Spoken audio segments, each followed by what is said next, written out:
Morning मुलींनो आपण पाठीमागील तासाला इकोसिस्टीम या प्रकरणामध्ये बायोम्स म्हणजे काय याच्याविषयी माहिती पाहिलीत पहा. तर बायोम्स म्हणजे की असा एक प्रदेश असतो की त्या प्रदेशामध्ये तिथलं जे वातावरण असेल, तापमान असेल, घटक असेल, हे सगळे अनुकूल नसतात पहा आणि त्यामुळं त्या जातीचे सजीव त्या ठिकाणी आढळतात. मग ह्यामध्ये दोन प्रकारे बायोम्स रचना केलेली आहे. त्याच्यामध्ये land biomes and aquatic biomes. आता लँड बायोम्स म्हणजे भूपरिसंस्था आणि ॲक्वॅटिक बायोम्स म्हणजे जलीय परिसंस्था. या दोन परिसंस्थेची आपल्याला माहिती पाहिजे आहे. इकोसिस्टीमची land biomes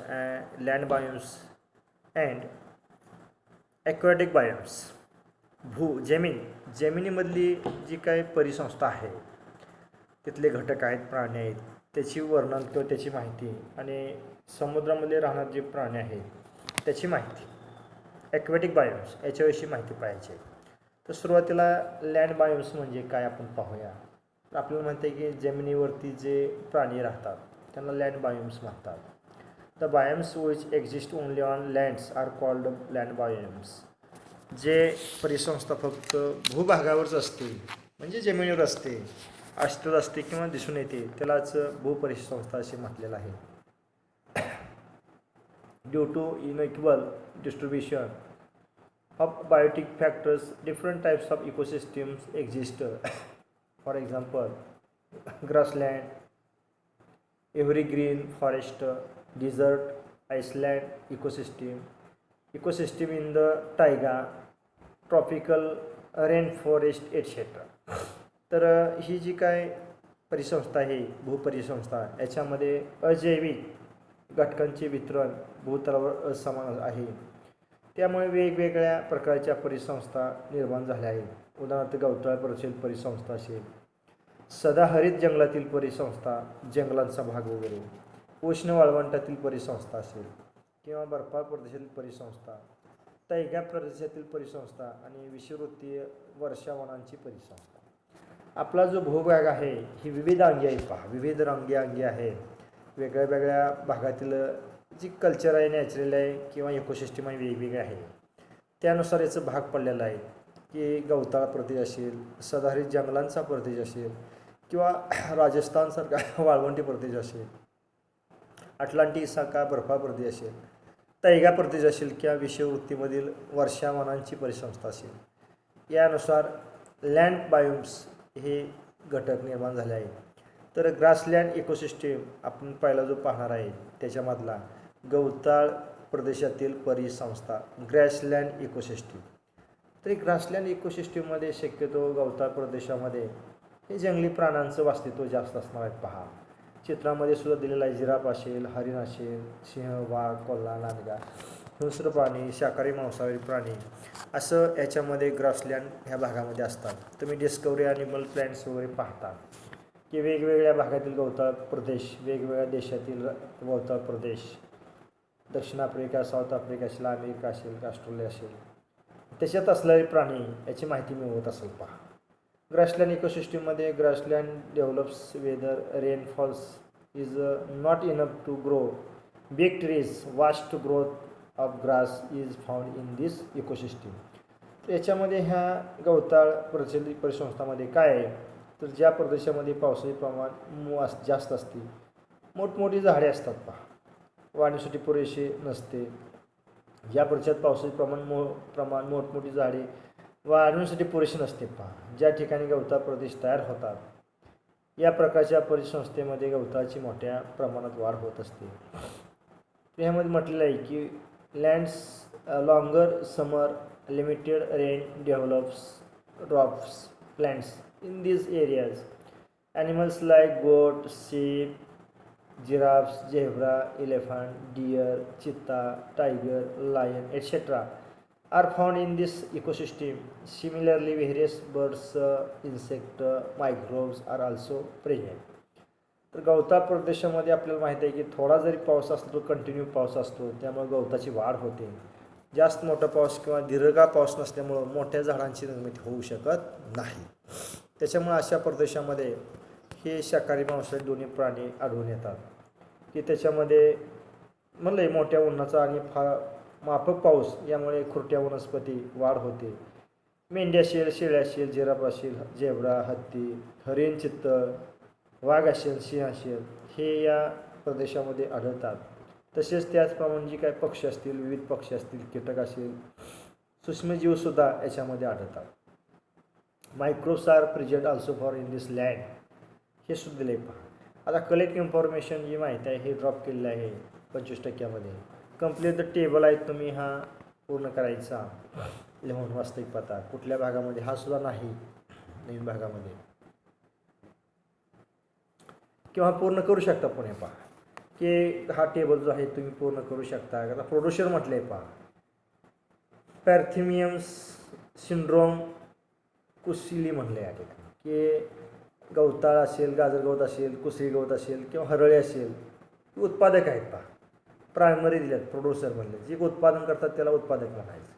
primary consumers cows आहे, डिअर आहे, रॅबिट्स आहे, लिप्टोकोसिरे आहे.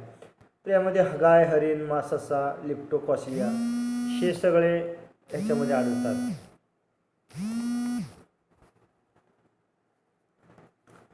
प्राथमिक भक्षक म्हटलं या ठिकाणी. द्वितीय भक्षी ह्यांना खाणारे कोण आहे? स्नेक आहे, बर्ड्स आहे, जॅकल्स आहे, वुल्फ आहे. हे साप, पक्षी, कोल्हा, लांडगा हे सेकंडरी कन्झ्युमर्स आहेत, द्वितीय भक्षक आहेत. टेरिटरी कन्झ्युमर्स तृतीय भक्षक ह्यामध्ये सिंह, लायन्स, हेनिया, वेल्टुरिया, काइट्स याच्यामध्ये या ठिकाणी सिंह, तरस, गिधाड, घार आणि विघटक सूक्ष्मजीवी आहेत. यामध्ये फ्युझरियम्स, ॲस्पेरिजिम्स हे जे कीटाणू आहेत, जीवाणू आहेत यांची माहिती दिली. तर राहिलेल्या गाळ्या जागेमध्ये सुद्धा अनेक तुम्ही बाकी राहिलेले घटक पूर्ण करायचे आहेत. हे प्रकरण वाचून स्वाध्याय सोडवताना हे पूर्ण टेबल करायचं. आता डू यू नोज आहे हे तुम्हाला माहीत आहे का? हे घटक नाही आपल्याला अभ्यासाला. Think about it. आता एव्हरी ग्रीन फॉरेस्ट म्हटलेलं आहे पूर्ण माझा की जंगलातील परिसंस्था, forest ecosystem, every green forest म्हटलेलं आहे की आपल्याला माहीत आहे की फॉरेस्टमध्ये, जंगलामध्ये कुठले कुठले प्राणी म्हणण्यापेक्षा वनस्पती वगैरे असतात. It's a natural ecosystem where variety of plants, animals and abiotic factors is found. आपल्याला माहीत आहे की ही निसर्गनिर्मित परिसंस्था आहे पहा जंगल म्हणजे, फॉरेस्टमध्ये, की जास्त कोणी प्रयत्न न करतासुद्धा खूप प्रमाणात वाढणारी वृक्ष असतात, मोठमोठी झाडे असतात, वेगवेगळी झाडे असतात या फॉरेस्टमध्ये. म्हटलं ही एक नैसर्गिक परिसंस्था आहे. जंगलामध्ये विविध प्रकारचे प्राणी, वृक्ष एकाच ठिकाणी असतात. अजैविक घटकांमध्ये जमिनीतील व हवेत असणारे सेंद्रिय, असेंद्रिय घटक, हवामान, तापमान, पर्जन्यमान हे सगळे घटक वेगवेगळ्या प्रमाणात ह्या ठिकाणी आढळतात. पण ह्या फॉरेस्टची वाढ होत असते फॉरेस्ट इकोसिस्टीम. तर तक्ता पूर्ण करा म्हटले, complete the table. National park, सँच्युरी आणि स्टेट म्हटले. तर ही जी काही नॅशनल पार्क आहेत वेगवेगळे कुठल्या राज्यामध्ये आहेत ते तुम्ही नेटवर किंवा गुगलवर सर्च करून ते सांगायचे, त्याची माहिती लिहायची बा. स्वाध्याय आहे तुम्हाला की पहिल्याला गिर आहे पहा, राष्ट्रीय उद्यान अभयारण्य गिर कुठल्या राज्यामध्ये सापडतं, किंवा दाचिगाम हे उद्यान आहे कुठल्या राज्यामध्ये सापडतं. रणथंबोर हे सुद्धा अभयारण्य कुठल्या राज्यामध्ये सापडतं. दाजीपूर असेल, काझीरंगा असेल राष्ट्रीय उद्यान ते कुठल्या राज्यामध्ये सापडतं. सुंदरबन आहे या ठिकाणी ते कुठल्या राज्यामध्ये सापडतं. किंवा मेळघाट आणि पेरियार ही जी आहेत पार्क आणि अभयारण्य कुठल्या राज्यात सापडतं त्याची माहिती तुम्ही लिहायची. गुगलवर सर्च करून ती माहिती तुम्ही मिळवायची. आता फोल्डर जो तक्ता आहे कंप्लीट द टेबल आहे तो नाही या ठिकाणी पहा, तो 25% ड्रॉप केलेला आहे. आता फोल्डर जो भाग दिला आहे तुम्हाला डू यू नो म्हटलेला आहे या ठिकाणी, हे सुद्धा नाही भाग आपल्याला 25% अभ्यासक्रम ड्रॉप केलेला आहे पहा. तर ॲक्वॅटिक इकोसिस्टीममध्ये जलीय परिसंस्था आपण पाहणार आहोत पहा. जलीय परिसंस्था आपण लँड इकोसिस्टीम पाहिली. लँड इकोसिस्टीम नंतर ॲक्वॅटिक इकोसिस्टीम. इक्वेटिक इकोसिस्टीममध्ये जलीय परिसंस्था आपल्याला माहीत आहे की आपल्याला पृथ्वीचा जवळजवळ 71% भाग पाण्याने व्यापलेला आहे आणि 29% जमीन आहे पहा. त्यामुळं पाण्यामधली जी काय ॲनिमल्स वगैरे आहेत ती खूप मोठ्या प्रमाणात आहेत. बरेच ठिकाणचे प्राणी, मासे, ॲक्वॅटिक ॲनिमल्स वगैरे खूप वेगळे आहेत. त्याची माहिती आपण घेणार आहोत. ॲक्वॅटिक इकोसिस्टीममध्ये म्हटलं आहे 71% of earth surface is covered by water and only 29 of has land on it's. Therefore, study of the aquatic biomes becomes very important. According to area, aquatic biomes are widespread type of the aquatic ecosystem are freshwater ecosystem, marine ecosystem आणि creek ecosystem. तर त्याचं आपल्याला माहिती आहे पृथ्वीवर 71% भाग पाणी व्यापलेला असून फक्त 29% भाग जमिनीचा आहे. त्यामुळं जलीय परिसंस्थेचा अभ्यास अत्यंत महत्त्वाचा आहे. ॲक्वॅटिक इकोसिस्टीमचा जो काय स्टडी आहे खूप महत्त्वाचा आहे. नैसर्गिक परिसंस्थेत जलपरिसंस्था अभिक्षेत्रीय दृष्टीने जास्त व्यापक आहे. पाण्याचा भाग जास्त असल्यामुळं ही जलपरिसंस्था खूप मोठी आहे आणि जलपरिसंस्थेमध्ये खालील प्रकारे त्याचे गट पडतात की गोड्या पाण्यातील परिसंस्था, फ्रेश वॉटर इकोसिस्टीम अँड खाऱ्या पाण्यातील परिसंस्था, मरीन इकोसिस्टीम आणि क्रीक इकोसिस्टीम. क्रीक म्हणजे खाडी. म्हणजे हा ॲक्वॅटिक इकोसिस्टीम हा खूप मोठा भाग असल्यामुळं त्याच्या 3 प्रकारामध्ये वर्गीकरण केलेलं आहे की फ्रेश वॉटर, मरीन वॉटर आणि क्रीक. यामध्ये गोड्या पाण्यातील परिसंस्था, खाऱ्या पाण्यातील परिसंस्था आणि खारी परिसंस्था हे तिन्हीचं स्पष्टीकरण आपण पुढील तासाला पाहूया. तत्पूर्वी तुम्ही लँड इकोसिस्टीम आणि ॲक्वॅटिक इकोसिस्टीम याच्यामध्ये लँड इकोसिस्टीम जे आहे त्याची माहिती पूर्ण एकदा वाचायची आहेत.